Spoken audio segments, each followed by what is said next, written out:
So the last section in chapter 24 is called Natural Selection, the only mechanism that consistently causes adaptive evolution. So with evolution, we're talking about changes over time, and adaptive evolution is when these changes over time are making a species or a population more. Okay, so that's what this section is about. So evolution and natural selection involve both change and sorting. So new genetic variations arise by chance. So these come from either recombination, crossing over, random mating, or mutations, things like that.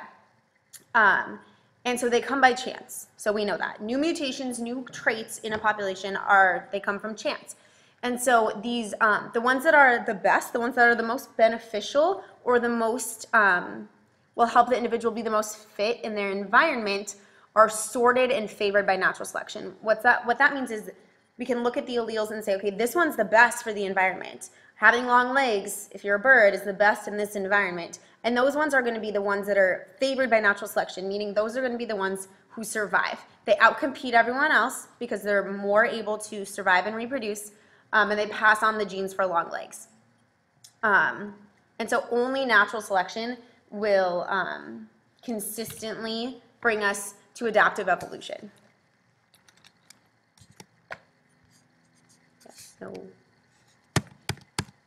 Next slide, maybe. There we go. Okay. So natural selection brings about adaptive evolution by acting on an organism's phenotype.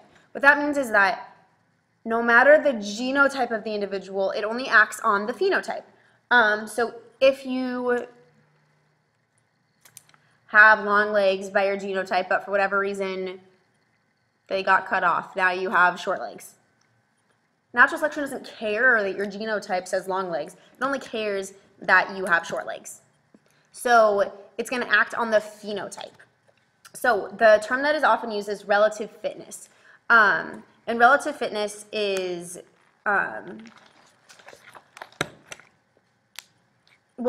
so we talk about natural selection as being struggle for existence or survival of the fittest, et cetera, and that's a little bit misleading because it makes it sound as if individuals are actually competing with each other, and they're not. What they're doing is competing for resources, and the ones that are the most likely to get those resources to be able to survive and reproduce, those are the ones who are the most fit.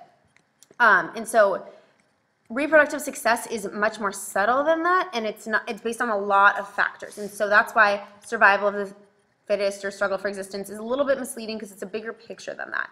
So basically the term that we use is relative fitness, which is the contribution an individual makes to the gene pool of the next generation relative to contributions of other individuals. So if I leave one offspring and the person right here with a different genotype leaves 0, but the person right here leaves 100 offspring with a different genotype, obviously they are the most fit. They are contributing the most genes to the gene pool.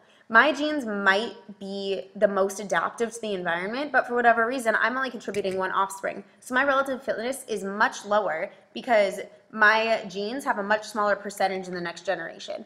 And remember, when we're talking about evolution, we're talking about the impact that an individual leaves on the next generation. Again, if you have the best genes, you're the fastest, smartest, most good-looking, coolest, most liked, has most friends on Instagram, bird in all the land, but you never have any offspring because you're infertile or because you die before you have offspring, whatever it is, your fitness is 0. You're contributing nothing to the next generation because your genes were not passed on. And so natural selection favors specific genotypes. So remember, it acts on phenotypes, but because phenotypes are based on genotypes, it does favor specific genotypes. And there's 3 models of natural selection that we're going to look at. So directional selection favors individuals at one end of the phenotypic range, one or the other, so it's going to move away from one phenotype to the other. Disruptive selection favors both phenotypes, but not the heterozygote. And stabilizing selection favors the intermediate and acts against the extreme. So let's look at that. So here's our original population. We're looking at the phenotype is fur color. So in this case, there's not simply one dominant, one recessive allele. because there's 5 fur colors. So it's a variant of alleles. This is what human skin color is like. This is what most traits are like. There's usually not 2 specific characters, right? There's a range of them. So this is what the original population looks like. Fewer dark, or fewer really light, and fewer really dark. The most is in the middle. It's the original population. So directional selection means that this curve is going to move towards one or the other. So now we're losing the 2 lighter colors and we're getting the darker ones. So the evolved population has moved away from the light colored mice and towards the dark ones. This is something just like the peppered moths after the Industrial Revolution. So directional selection moves in one direction. So we lose, we're losing the lighter alleles, and if this were to be so extreme, the population might become fixed on the dark fur alleles. Then we have what's called disruptive selection, where the intermediate phenotype is selected against. So here the lighter colored mice and the darker colored mice are favored, the intermediate is not. An example of this would be, there's a population of black-bellied seed cracker finches, whom the bigger birds, or the birds with bigger beaks, are able to crack hard beak shells, so they get a lot of food, and the birds with smaller, or with the smallest beaks, are able to eat really soft seeds. So both of those have relatively high fitness. They are able to eat and pass on their genes. But the intermediates, the ones with the middle-sized beaks, they're not good at either. They're not as good at the small-shelled birds at eating soft seeds, and they're not as big as the big beaked birds at eating the big seeds, so they don't get as much food as either, and their numbers will go down. Okay, so disruptive selection favors the extreme phenotypes and does not favor the intermediate phenotype. Then there's stabilizing selection. I know that I'm over that, so let's look at this. So stabilizing selection is when the intermediate phenotype is favored, and it leads to a relatively, it reduces variation, leads to a relatively common middle ground. So an example of this is human birth weight. So if you think about it, babies can be born at even 1 pound, but the likelihood that they're going to survive is very, very slim. Then babies can be born huge, over 10 pounds, over 11 or 12 pounds, but the likelihood that they're going to survive or that they're going to have a healthy birth, et cetera, to pass on their genes and being so gigantic is also very slim. So stabilizing selection is that most human birth weights are between 6.5 to 8.5 pounds. So that would be stabilizing. Any bigger than that becomes risky, any smaller than that becomes risky. An example of stabilizing selection. Okay, so this is how natural selection actually is bringing about these adaptations. So basically, any adaptation that you see on an animal, for example, the things that we were looking at the aquarium, they come from natural selection. So cuttlefish can change color rapidly for camouflage. So basically, at first, there was a bird or a cuttlefish who could change color a little bit. By mutation, he could change color. That guy survived because he was able to blend in with his environment and survive to pass on his genes.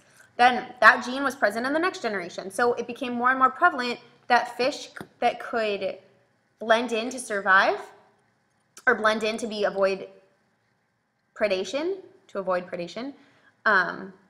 those guys survived because they weren't eaten. So if they're not eaten, then they can survive to pass on their genes. So through one mutation, if that mutation is advantageous, in their specific environment. If that mutation is advantageous in their specific environment, it's going to be passed on to the next generation. And so that's where these crazy adaptations come from. Same thing with snakes can swallow prey that are larger than their heads. So they can detach their jaws due to this ligament, and they can swallow huge things, which is kind of crazy. And that's because at once there was a snake who could, by mutation, detach its jaw. And so that guy lived because he could eat this, which no one else can eat, and he passed on genes to the next generation. So then a bunch of the next generation could detach their jaw and eat, and so that's become an adaptive advantage.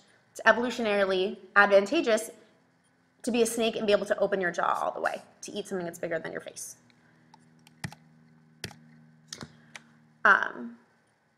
So natural selection increases the frequencies of alleles that enhance survival and reproduction. So the allele to be able to unhinge your jaw is advantageous. Those who have that gene are able to eat what other people cannot eat, so there's more food for them. So the likelihood that they're going to get food and that they're going to survive and reproduce is higher than those who can't unhinge their jaw. So those who can unhinge their jaw are more likely to live to reproduce, to pass on their genes to the next generation. So the next generation, there's more individuals that can unhinge their jaw. And the ones who can't unhinge their jaw become fewer and fewer and fewer. So now the population, after generation after generation after generation, can by and large unhinge their jaw. And now it becomes a trait of that snake, because it was evolutionary, or it was advantageous in the snake's environment to be able to do that. So adaptive evolution occurs as the match between an organism and the environment increases. So every generation, the ones that are best suited to their environment. So natural selection is very environment specific. That's why there's variations between the same species in different areas, or why there's such similar species that have evolved in different areas. Because each generation, those that survive are the ones that had the best adapted phenotypes to the environment.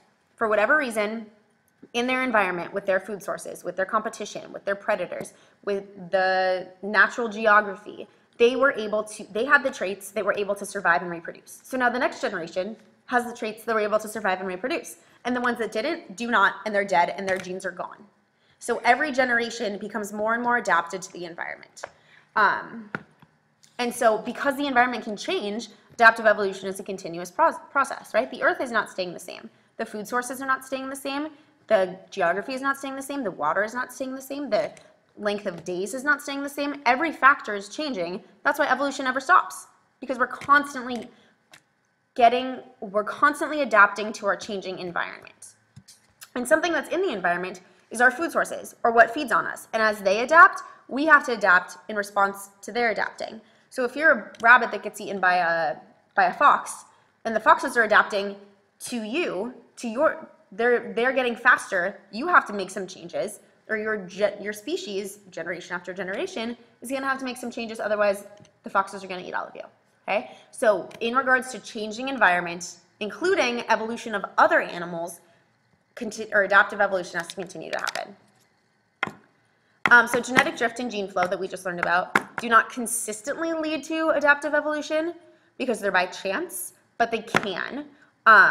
They can increase or decrease the match between an organism or its environment. So they can make that better or worse, which we talked about last chapter.